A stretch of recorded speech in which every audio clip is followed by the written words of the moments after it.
Film जादूगर में जादू के साथ ही खेल के जुनून को भी पेश किया गया है और यह खेल कोई इंटरनेशनल लेवल का नहीं है बल्कि गली मोहल्ले के स्तर का है और फोकस फुटबॉल के साथ ही असल जिंदगी से जुड़ी कई सच्चाइयों पर भी है। ऐसी सच्चाई जो आपकी और हमारी भी हो सकती है। फिल्म जादूगर में पंचायत के सचिव जी का किरदार निभाने वाले जितेंद्र कुमार एक बार फिर छोटे शहर की कहानी में नजर आए हैं और अपनी एक्टिंग की छाप छोड़ने में कामयाब भी रहे हैं। तो आइए जानते हैं कि आखिर जादूगर फिल्म की स्टोरी क्या है और अगर आपको वीडियो अच्छा लगे तो वीडियो को लाइक जरूर कीजिएगा और चैनल को जरूर सब्सक्राइब कीजिएगा ताकि आपको इसी तरह के लेटेस्ट और फ्रेश कंटेंट मिलते रहे। फिल्म की शुरुआत होती है मध्य प्रदेश में स्थित नीमच से, जहां पर एक पत्रकार हमको बताता है कि नीमच में फुटबॉल को बहुत पसंद किया जाता है। सेंट्रल जोन से किसी भी क्षेत्र से अगर भारत के लिए सबसे ज्यादा फुटबॉलर निकलते हैं तो वो निकलते हैं नीमच से। और यहीं के कुछ लोगों का मानना ये भी है कि वर्ल्ड चैंपियन मैराडोना के पूर्वज भी यहीं पर निवास किया करते थे। और नीमच और फुटबॉल की ये लव स्टोरी 1951 के एशियन गेम से शुरू हुई थी, जहां नीमच के श्रीकांत धावोलकर ने इंडिया को फाइनल में एक ऐसी पेनाल्टी किक मारकर जिताया था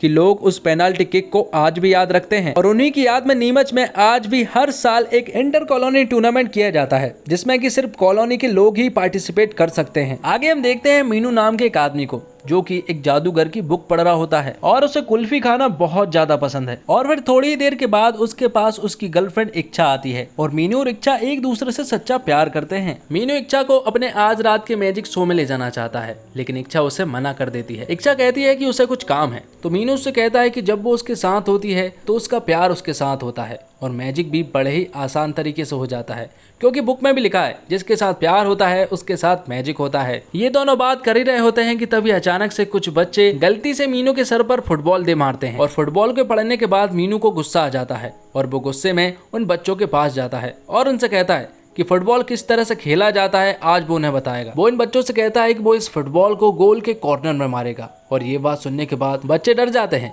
और उन्हें ऐसा लगता है कि उन्होंने गलत आदमी से पंगा ले लिया है। उन्हें तो ये भी लगता है कि मीनू स्टेट या फिर नेशनल प्लेयर है और जैसे ही मीनू फुटबॉल में लात मारता है तो फुटबॉल तो जमीन पर ही रहती है लेकिन उसकी उड़ती हुई चप्पल एक आदमी को जाकर लग जाती है। तो यहाँ पर हमें पता चलता है कि मीनू को फुटबॉल बिल्कुल भी नहीं आती है, उसे सिर्फ एक ही चीज आती है और वो है जादू करना। जादू करने के अलावा मीनू को कुछ नहीं आता है। इसके बाद कहानी पहुंच जाती है मीनू के बचपन में, जहाँ पर हमें पता चलता है कि मीनू को कुल्फी खाने का बहुत ज्यादा शौक था। उसे दिन रात कुल्फी चाहिए थी, यहाँ तक कि कुल्फी खाते वक्त भी उसे सिर्फ कुल्फी ही चाहिए रहती थी। इसलिए उसने तो अपने जीवन का लक्ष्य बना लिया था कि बड़ा होकर वो एक कुल्फी वाला बनेगा। लेकिन उसकी माँ ने उसे बहुत डांटा और फिर एक दिन मीनू जब अपनी फैमिली के साथ शादी में गया था तो उसे अपने जीवन का दूसरा लक्ष्य दिखाई दिया और वो था शेरवानी पहना हुआ दूल्हा। इसलिए डायरी में कुल्फी वाले को काट कर उसने ऐड कर दिया दूल्हा। लेकिन इस बार उसके पापा ने काम बिगाड़ दिया क्योंकि उन्होंने दूल्हे को काट कर वहाँ पर लिख दिया था फुटबॉलर। मीनू के पिता चाहते थे कि मीनू एक बहुत बड़ा फुटबॉलर बने, बिल्कुल उनकी तरह। लेकिन मीनू फुटबॉल खेलने में बिल्कुल भी अच्छा नहीं था और ना ही अब है। मीनू के पिता उनकी टीम के एक बहुत ही जाने माने खिलाड़ी थे। वो उनकी टीम के एक गोलकीपर थे जो कि बहुत ही अच्छा खेला करते थे। इतना अच्छा खेलने के बाद भी आज तक उन्होंने धावोलकर कप को नहीं जीत पाए थे और ये उनका एक लौता सपना था। बेस्ट प्लेयर के तो कई अवार्ड उनके नाम थे लेकिन धावोलकर कप नहीं था और यही अधूरा सपना उनका अधूरा ही रह गया क्योंकि उन्होंने रिटायरमेंट ले लिया था, फुटबॉल से भी और अपनी जिंदगी से भी। जब ग्वालियर से मीनू के फादर फुटबॉल खेलकर वापस आ रहे थे तो एक कार एक्सीडेंट में उसके माता पिता चल बसे और मीनू के हिसाब से मीनू के माता पिता की मृत्यु का सिर्फ एक ही कारण है और वो है फुटबॉल। और तभी से मीनू को फुटबॉल से नफरत हो गई। अब कुछ दिन गुजरते हैं और मीनू पहुंच जाता है छाबड़ा जी के मैजिक शो में। जादूगर यहाँ पर मीनू को जादू से एक कुल्फी देता है और ये देखकर मीनू अपने जीवन का लक्ष्य बना लेता है कि आगे चलकर उसे जादूगर ही बनना है। अब सीन प्रेजेंट में आता है जहाँ पर धावोलकर कप का पहला मैच होना था बैंक कॉलोनी यूनाइटेड और आदर्श नगर के बीच, जिन्हें पैंथर भी कहा जाता है। और आदर्श नगर की टीम ही मीनू की टीम थी जो कि एक पूरी तरह से अंडरडॉग टीम है और उन्होंने कई सालों से इस टूर्नामेंट में एक मैच तक नहीं जीता है। मैच तो छोड़ो, उन्होंने कई सालों से अपने ओपोनेंट्स पर एक गोल तक नहीं किया है। यहीं पर हम देखते हैं प्रदीप जी को जो कि आदर्श नगर कॉलोनी के कोच है और मीनू के सगे चाचा भी हैं। यहाँ पर हमें प्रदीप जी के बारे में कुछ बातें बताई जाती है। फ्लैशबैक के सीन में हमें बताया जाता कि मीनू के फादर एक जाबाज खिलाड़ी नहीं थे बल्कि उनके भाई प्रदीप भी एक बहुत ही अच्छे खिलाड़ी थे। उनके जाने के बाद मीनू को उन्होंने ही संभाला और पूरी जिम्मेदारियां उनके ऊपर आ गई। मीनू के फादर के जाने के बाद मीनू के फादर की नौकरी, मीनू और उनके सारे सपने उनके कंधे पर आ चुके थे और उनका सिर्फ अब एक ही सपना है कि वो अपने भाई का सपना पूरा कर सके और धावोलकर कप को जीत कर ला सके। लेकिन उनकी एक ऐसी अंडरडॉग टीम है जो कि फुटबॉल को फुटबॉल की तरह खेलते ही नहीं है। आपको पता है कछुआ और खरगोश की रेस में खरगोश ही क्यों हारा था? खरगोश इसलिए हारा था क्योंकि आदर्श नगर कॉलोनी ने पार्टिसिपेट नहीं किया था। मैच के दौरान मीनू का दोस्त लल्ली मीनू को बताता है कि उसकी गर्लफ्रेंड इच्छा की शादी होने वाली है, क्योंकि उसने उनके घर वालों के साथ लड़के वालों को मंदिर जाते हुए देखा था। और सबसे बड़ी बात तो ये है कि लड़के के माथे पर तिलक लगा हुआ था। और आज ही दोनों परिवार जोधपुर जाने वाली ट्रेन से जोधपुर जाने वाले हैं। यहाँ पर मीनू को लाली की बात सही लगती है, क्योंकि इच्छा का मोबाइल 3 दिनों से स्विच ऑफ आ रहा है और 1 हफ्ते से तो वो मिली भी नहीं है। इसलिए मीनू को ऐसा लगने लगता है कि शायद लाली सही बोल रहा है। अब कैसे भी करके मीनू को तो स्टेशन जाना था, लेकिन मैच के दौरान वो नहीं जा सकता था। हालांकि मीनू एक सब्स्टिट्यूट है, लेकिन उसके चाचा उसे नहीं जाने देंगे। यहाँ पर मीनू के चाचा प्रदीप जी जब भी मैच शुरू होता है तो वो एक टांग पर खड़े हो जाते हैं, और जब तक मैच खत्म नहीं हो जाता तब तक वो एक टांग पर ही खड़े रहते हैं, इस उम्मीद में कि शायद उनकी टीम जीत जाए। लेकिन मैच खत्म होने के बाद सिर्फ उन्हें एक ही चीज मिलती है, और वो है एक पैर में दर्द। और मीनू रेफरी के पास दौड़ते हुए जाता है और पानी देकर आता है और चुपचाप उनके जेब से एक येलो कार्ड चुरा लेता है। और मैच का हाल तो वही होना था जो कि सालों से होता आ रहा है। प्रॉब्लम तो ये थी कि मीनू क्या टाइम से स्टेशन पहुंच पाएगा। पैंथर टीम में एक खिलाड़ी ऐसा था जिसका नाम था गंगवाल, जिसके सामने अगर आपने जोर से चिल्ला दिया तो वो फुटबॉल को वहीं पर छोड़ देगा और सामने वाला आदमी फुटबॉल को आसानी से ले जा लेगा, यानी कि वो बहुत डरपोक था। उन्हीं की टीम में एक लड़की भी थी जिसका नाम था दीपा। दीपा की शादी हो चुकी है, उसके 2 बच्चे भी हैं। उसके पति ने उसे परमिशन भी दे दी है फुटबॉल खेलने की, और वो बहुत ही अच्छा फुटबॉल खेलती है। कुछ ही लोग हैं टीम में जो कि अच्छा फुटबॉल खेलते हैं, उनमें दीपा भी शामिल है। और उनकी टीम का गोलकीपर है हेमंत। हेमंत एक ऐसा गोलकीपर है जिसके दाहिने तरफ से तुम गोल कर ही नहीं सकते, लेकिन बाएं तरफ से अगर फुटबॉल कछुए की चाल से भी जा रही हो तो हेमंत कुछ नहीं कर पाएगा, क्योंकि उसका बाएं हाथ कमजोर है और वो कम ही काम करता है। और उन्हीं में से एक था लल्ली, जिसे कि हीरोगिरी करना पसंद है। यहाँ मीनू बार बार टाइम देखा जा रहा था, क्योंकि उसे तो किसी भी करके रेलवे स्टेशन पहुंचना था। इसलिए वो एक कार्ड निकाल कर एक फुटबॉलर के गर्दन पे दे मारता है, जिससे कि उनके बीच में एक जोरदार झड़प हो जाती है। और इसी का फायदा उठाकर मीनू पहुंच जाता है रेलवे स्टेशन। मीनू जैसे ही पहुंचता है वो इच्छा से कहता है कि वो उससे बहुत प्यार करता है और वो सिर्फ उसी से शादी करेगा, इसलिए वो उसे धोखा नहीं दे सकती। वो कहता है कि मुझसे ज़्यादा प्यार करने वाला उसे कोई भी नहीं मिलेगा। तो इच्छा उसे बताती है कि वो कोई शादी वादी करने के लिए नहीं जा रही है, बल्कि उसका तो एग्ज़ाम है और वो तो एग्ज़ाम देने के लिए जा रही है। तो मीनू उससे कहता है कि तुमने मुझे इस एग्ज़ाम के बारे में बताया क्यों नहीं। तो इच्छा उससे कहती है कि मैंने तुम्हें कई बार बताने की कोशिश की है, लेकिन तुम तो हमेशा मेरे सामने जादूगिरी ही किया करते थे और मेरी बात सुनते ही नहीं थे। इच्छा उससे कहती है कि वो जोधपुर एग्जाम देने के लिए जा रही है, ना कि शादी करने, और उनकी फैमिली वाले वहाँ का घंटा घर देखने के लिए जा रहे हैं। और जब दोनों ट्रेन के बाहर आते हैं तो इच्छा को ये बात बिल्कुल भी पसंद नहीं आती कि उसकी फैमिली के सामने कोई ये सब कहे। साथ में वो उससे कहती है कि उसे उसकी बिल्कुल भी परवाह नहीं है। तुम्हें तो ये भी नहीं मालूम होगा कि वो एग्जाम किस चीज का देने के लिए जा रही है। ये सब तो छोड़ो, क्या तुम्हें ये मालूम है कि मैं बनना क्या चाहती हूँ? इन सारे सवालों का मीनू के पास कोई भी जवाब नहीं था और यहीं पर उन दोनों का ब्रेकअप हो जाता है। अब कहानी पहुंच जाती है 8 महीने बाद, जहां पर छाबड़ा जी का एक और मैजिक शो हो रहा होता है। और उस मैजिक शो में जहां पर जादूगर एक लड़की को अपने जादू से बेहोश कर देते हैं, और इस मैजिक शो को हमारा मीनू भी देख रहा होता है। दरअसल मीनू छाबड़ा जी का शिष्य है, उन्हीं से उसने मैजिक सीखा है और अब वो उन्हीं की तरह बनना भी चाहता है। यहाँ पर मीनू अपने गुरुजी को ब्रेकअप वाली बात बताता है। वो उनसे कहता है कि जब से उसकी लाइफ से प्यार गया है तब से वो मैजिक ठीक ढंग से कर ही नहीं पा रहा है, और मैजिक भी ठीक ढंग से हो ही नहीं पा रहा है, क्योंकि आपने ही कहा था कि मैजिक में प्यार का होना बहुत ही ज्यादा जरूरी होता है। तो यहाँ पर गुरुजी मीनू से कहते हैं कि लाइफ बहुत बड़ी है, इसलिए आगे कुछ भी हो सकता है और उसे कोई भी मिल सकता है। आगे हम देखते हैं कि हमारे गोलकीपर हेमंत की शादी हो रही थी और यहीं पर मीनू सभी को मैजिक शो दिखा रहा होता है। यहाँ पर मैजिक शो के दौरान उसकी नजर पड़ती है दिशा नाम की लड़की पर, और उसे देखकर उसके चारों खाने चित हो जाते हैं, क्योंकि उसे एक बार फिर से प्यार हो चुका था। लाली मीनू को बताता है कि उसका नाम दिशा है और वो हेमंत की घरवाली की फ्रेंड है और वो यहीं पर रहने के लिए आई है और वो एक डॉक्टर भी है।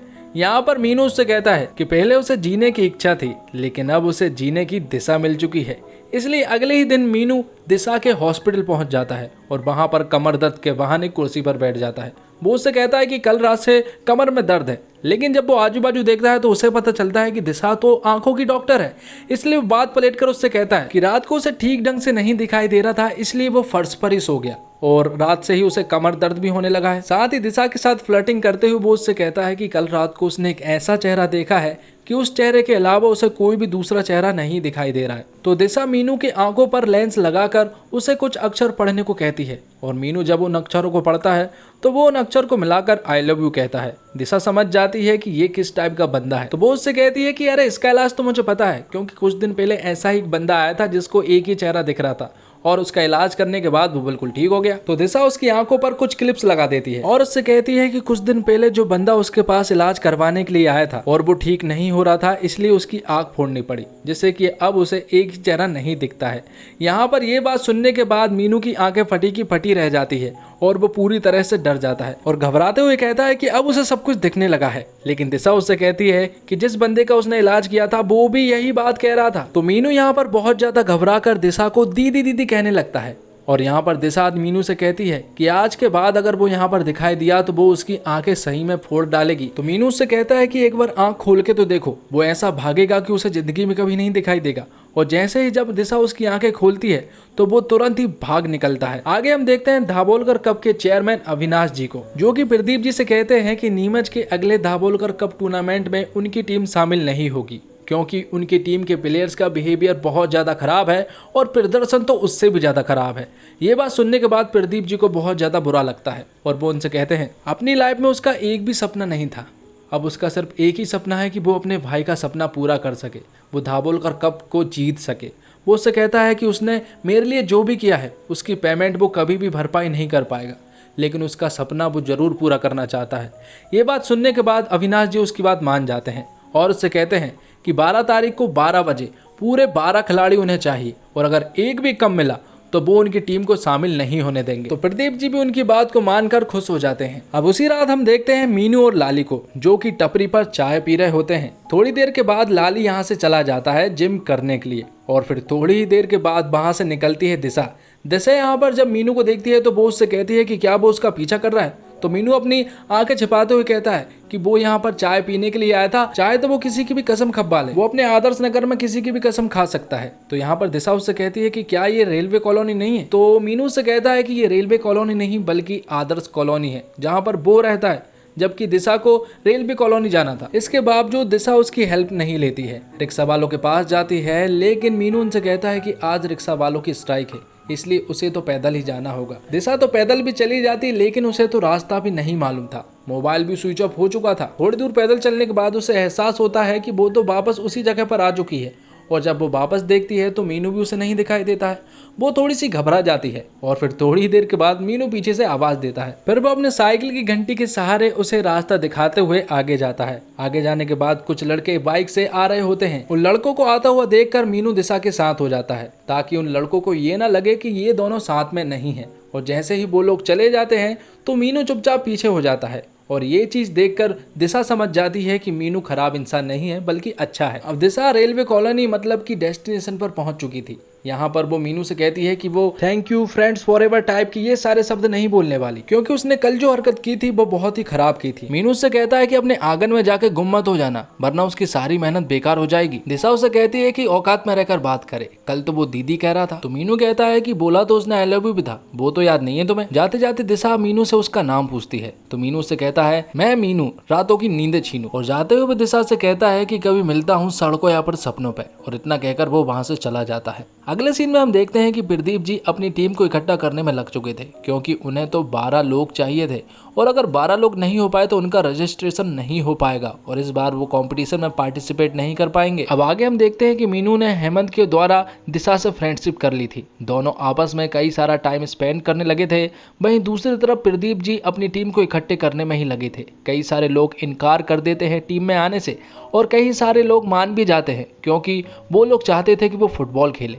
और एक दिन प्रदीप जी देखते हैं कि एक लड़का जो कि वहाँ की साफ सफाई कर रहा होता है वो काफ़ी अच्छा फुटबॉल भी खेल रहा होता है, लेकिन वहाँ के लोग उसे फुटबॉल नहीं खिलाते हैं। इसलिए प्रदीप जी उसे फॉलो करते हैं और उन्हें पता चलता है कि वो तो एक झोपड़पट्टी में अपनी बहन के साथ रहता है, जिसकी आर्थिक स्थिति काफ़ी ज़्यादा खराब है। यहाँ प्रदीप जी टीम को इकट्ठा करने में लगे हुए थे। वहीं दूसरी तरफ मीनू दिशा के प्यार में पड़ चुका था और शायद दिशा भी उससे प्यार करने लगी थी। दोनों साथ में काफ़ी सारा टाइम स्पेंड करते हैं और एक दिन मीनू उसे एक मैजिक शो के लिए इनवाइट करता है। दरअसल वो मैजिक शो उसी का होने वाला था। यहाँ पर जब मीनू अपना मैजिक शो दिखाता है तो दिशा वो देखने के लिए नहीं आती है, इसलिए उसी रात मीनू दिशा के पास मैसेज करता है और उसे बालकनी में आने के लिए कहता है। और जब ये मैसेज दिशा पढ़ती है तो वो तुरंत ही बालकनी पे आती है और मीनू ने उसके पास एक रिकॉर्डिंग भी भेजी थी। और जैसे ही वो रिकॉर्डिंग चालू करती है तो मीनू उससे कहता है कि आज वो उसका मैजिक शो देखने के लिए नहीं आई, इसलिए उसने ये सोचा कि वो पूरे मैजिक शो को यहीं पर लेकर आ जाए।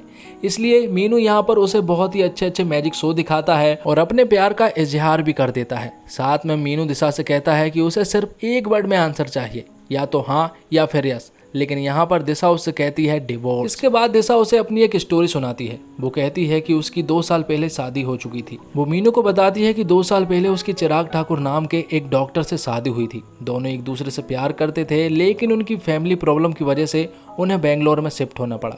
लेकिन यहाँ पर उन दोनों ने फैसला किया कि वो अपनी फैमिली वाले से बात नहीं करेंगे।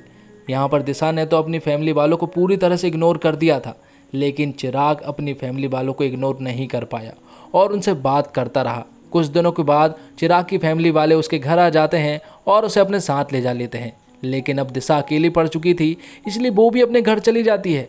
घर पहुंचने के बाद उसे पता चलता है कि उसकी माँ का देहांत हो चुका है और ये बात उसे किसी ने भी नहीं बताई थी। और ये बात सुनने के बाद दिशा को एक बहुत बड़ा झटका लगा था और उसी झटके के कारण उसके पिता आज भी उससे बात नहीं करते हैं। उनका रिश्ता सिर्फ एक मकान मालिक और किराएदार जितना हो गया था। तो मीनू दिशा से कहता है कि वो उसके पिता से बात करेगा, चाहे जो भी हो जाए वो उसके पिता से जरूर बात करेगा। अब टीम पैंथर्स के सभी लोग ग्राउंड में इकट्ठे हो रहे होते हैं। अभी भी कुछ खिलाड़ियों की कमी थी, इसलिए प्रदीप जी मीनू को अपने साथ चलने के लिए कहते हैं। लेकिन मीनू उनसे चिल्लाते हुए कहता है कि वो नहीं जा सकता, क्योंकि वो इन सब चीज़ों को नहीं मानता है। फुटबॉल ने उसके माता पिता को छीना था, अब वो फुटबॉल के नज़दीक नहीं जा सकता। यहाँ पर मीनू एक केबिन के पास खड़ा हुआ था। प्रदीप जी उससे कहते हैं कि उसको हाथ मत लगाओ, उसको हाथ लगाने से वो गंदा हो जाता है। लेकिन गुस्से में मीनू उस केबिन को ही तोड़ देता है और ये सब चीज़ें देखने के बाद प्रदीप जी मीनू के एक जोरदार थप्पड़ लगा देते हैं। यहाँ पर मीनू प्रदीप जी से कहता है कि पता है इतने सालों से वो क्यों नहीं जीते हैं, क्योंकि आज तक वो बदल ही नहीं पाए हैं और शायद उसे तो ये भी लगता है कि वो इस टीम के लायक ही नहीं है। ये बात प्रदीप जी को बहुत ज़्यादा बुरी लग जाती है, इसलिए वो रात को बहुत सारी शराब पी लेते हैं और एक बड़ी सी बिल्डिंग पर जाकर कूद जाते हैं। अगले दिन ये सारी खबर टीम के सभी लोगों को पता चल जाती है। मीनू दौड़ता हुआ हॉस्पिटल आता है और अंदर जाने पर उन्हें पता चलता है कि उनकी एक टांग फ्रैक्चर हो चुकी है और उनके कंधे छिल चुके हैं, क्योंकि वो सिर्फ एक मंजिल से ही कूदे थे। लेकिन बिल्डिंग से कूदने का एक फायदा तो जरूर हुआ था, क्योंकि उनकी पूरी की पूरी टीम इकट्ठी हो चुकी थी और 12 तारीख को 12 बजे 12 लोग रजिस्ट्रेशन के लिए इकट्ठे भी हो चुके थे। यहाँ पर मीनू प्रदीप जी से माफ़ी भी मांगता है। वो उनसे कहता है कि अब वो उनके साथ रहेगा, ये टूर्नामेंट जब तक खत्म नहीं हो जाता है तब तक वो उनके पास ही रहेगा।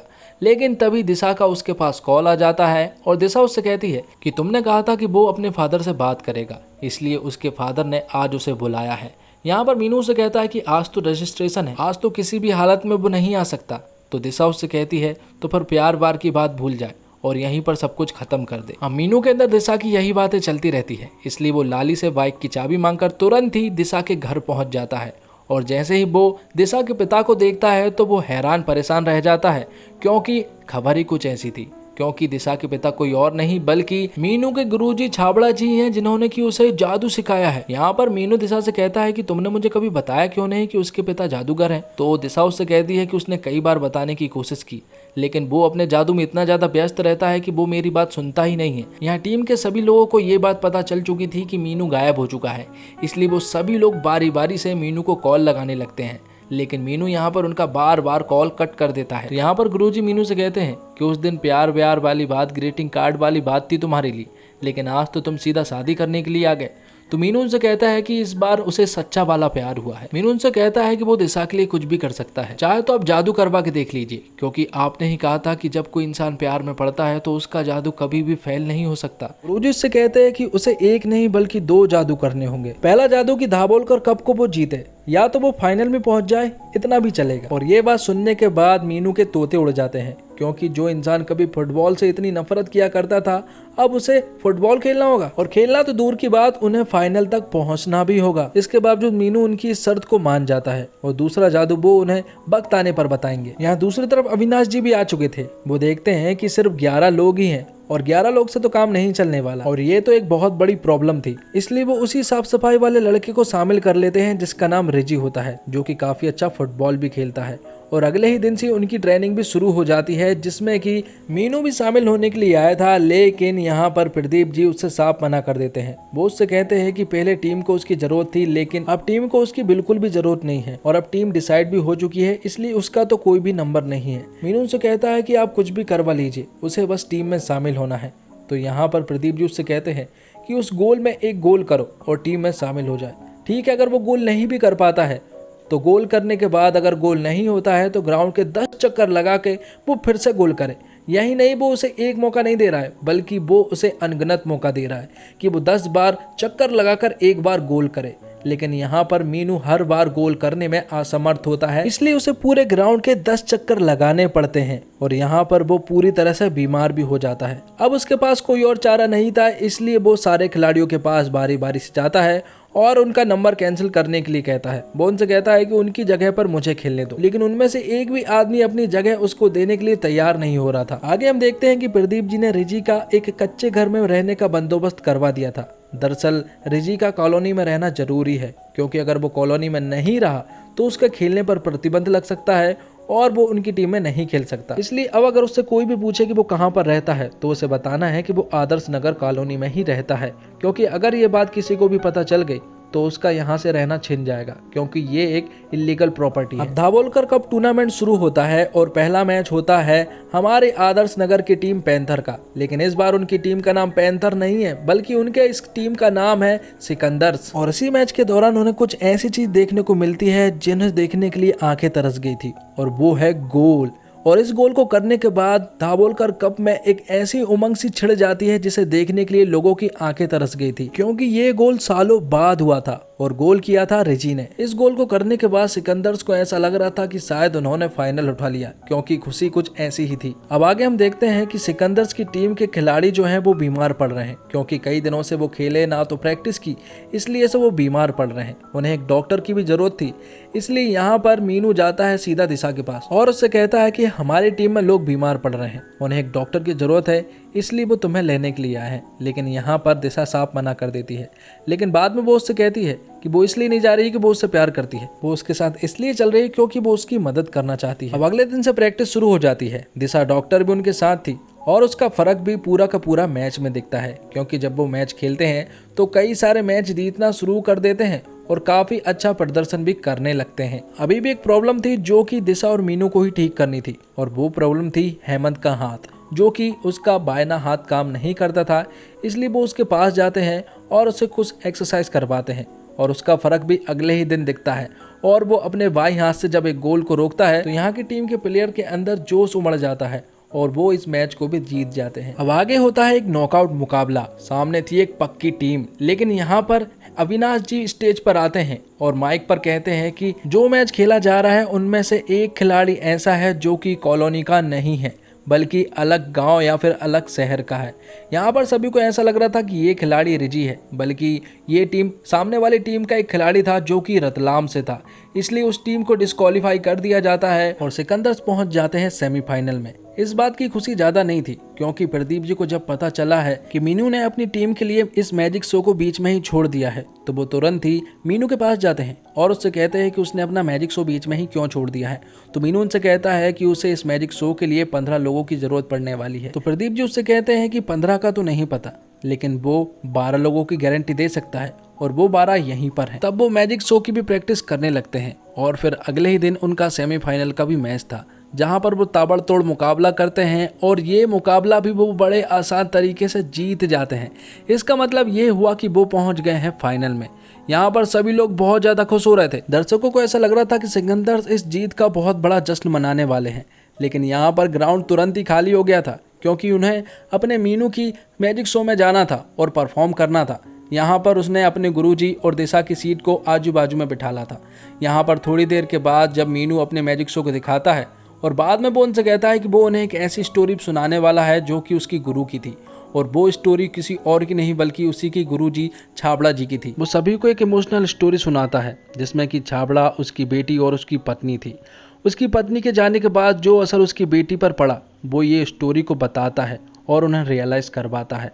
इस स्टोरी सुनने के बाद उन्हें पता चल चुका था कि उनका ये रिश्ता कैसा है और उनके बीच की अब सारी दूरियां खत्म हो चुकी थी। मीनू आखिर में वो जादू करता है जो जादू छाबड़ा जी किया करते थे। वो यहाँ पर एक लड़की को हिप्नोटाइज करके बेहोश करना चाहता था, लेकिन ये जादू उसका फेल हो जाता है, इसलिए वो थोड़ा सा परेशान हो जाता है और उसके कमरे में थोड़ी देर के बाद छाबड़ा जी आते हैं। वो उससे कहते हैं कि उसे बधाई हो कि वो पहला चमत्कार करने में कामयाब हो चुका है, क्योंकि वो लोग फाइनल में पहुंच चुके थे। दूसरा जादू वो यहाँ पर बताते हैं कि उसे दिशा के लिए अपनी फैमिली को छोड़ना होगा, मतलब कि उसे इस फाइनल को हारना होगा, तभी दिशा की और उसकी शादी हो पाएगी। और ये मीनू के लिए एक बहुत बड़ा फैसला होने वाला था कि वो अपनी फैमिली को चुने या फिर दिशा को। ये सारी बात बाथरूम में बैठा हुआ लाली सुन लेता है, लेकिन फिलहाल तो वो ये बात किसी को भी नहीं बताता है।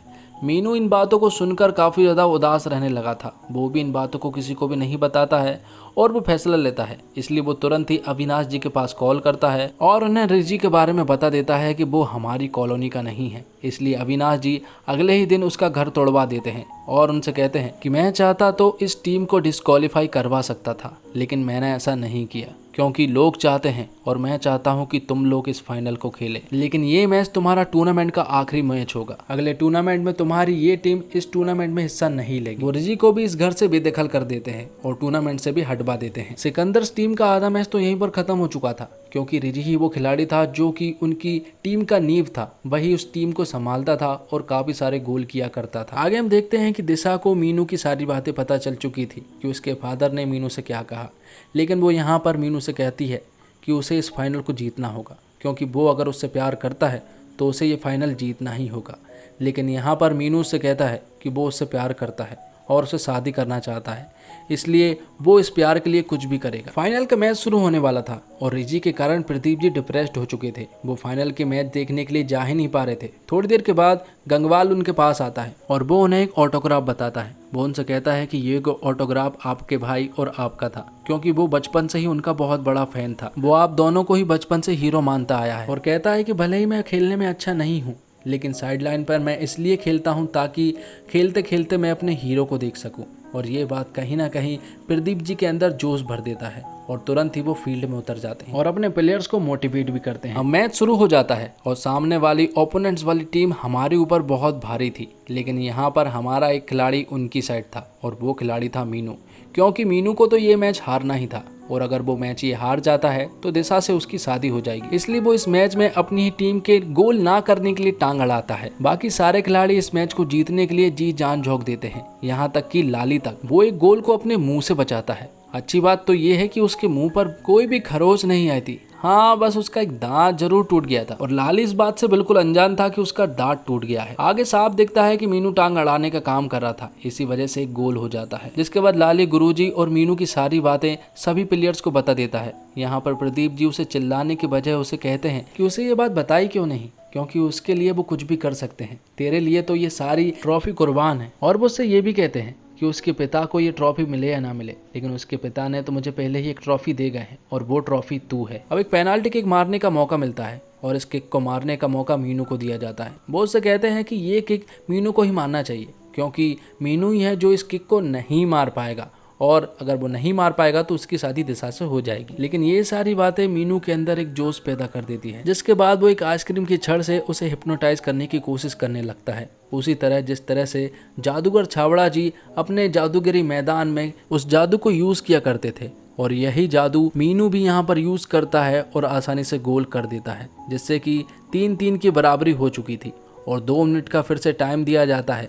लेकिन यहाँ पर सामने वाली टीम बहुत ज़्यादा भारी पड़ती है और सिकंदर्स के ऊपर एक गोल कर देती है, जिससे कि वो लोग ये मैच जीत चुके थे और सिकंदर्स इस मैच को हार चुके थे। लेकिन हारने के बाद भी सिकंदर्स इस मैच को जीत चुके थे, क्योंकि दर्शक ने उनके अंदर एक जोश पैदा कर दिया था। उन्होंने एक ऐसा सॉन्ग गाया जिससे कि सभी लोगों के रोंगटे खड़े हो गए थे और सभी लोग उनकी बहुत तारीफ भी करते हैं। अब आगे मीनू गुरुजी के पास जाता है और वो उनसे कहता है, मैं बस एक ही बात चाहता हूँ कि दिशा जिस लड़के से प्यार करे आप उसी से उसकी शादी करवाइएगा। फिर वो दिशा के पास जाता है, उसे वो 30 रुपए देता है और उससे कहता है कि वो उसके साथ हमेशा नहीं रहने वाला, इसलिए वो इन 30 रुपए से नीमच का नक्शा खरीद ले ताकि वो बार बार रास्ता न भूले। और यहाँ पर वो दोनों एक हो जाते हैं। अब आगे सामने वाली टीम फाइनल जीत चुकी थी, ट्रॉफी को उठाते हैं, लेकिन इस बात से कोई भी खुश नहीं था, यहाँ तक कि उनकी टीम वाले भी। इसलिए वो माइक उठाता है और कहता है कि सामने वाली सिकंदर्स टीम उन्होंने बहुत ही अच्छा खेला और ये बात वो कह ही रहा था कि तभी गंगवान आता है और उसके मुंह में एक मुक्का दे मारता है और उससे कहता है कि 1 मिनट अगर और मिल जाए तो वो बताएगा कि मैच किसे कहते हैं। और ये लड़का वही लड़का है जिसके सामने कोई जोर से चिल्ला दिया करता था तो वो फुटबॉल को वहीं पर छोड़ दिया करता था।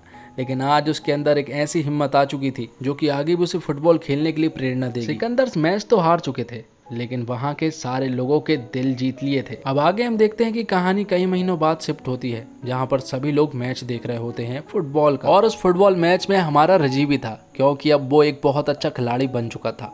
थोड़ी देर के बाद प्रदीप जी वहां पर आते हैं और वो उनसे कहते हैं कि हम सिकंदर्स अब टूर्नामेंट नहीं खेलेंगे सिकंदर्स नाम से, क्योंकि अब हमारी टीम का नाम होगा जादूगर्स, क्योंकि हम मैच के साथ साथ दिल भी जीत लेते हैं। तो दोस्तों, जादूगर एक फैमिली इंटरटेनर फिल्म है जो आपका मनोरंजन करने में कोई कसर नहीं रखती।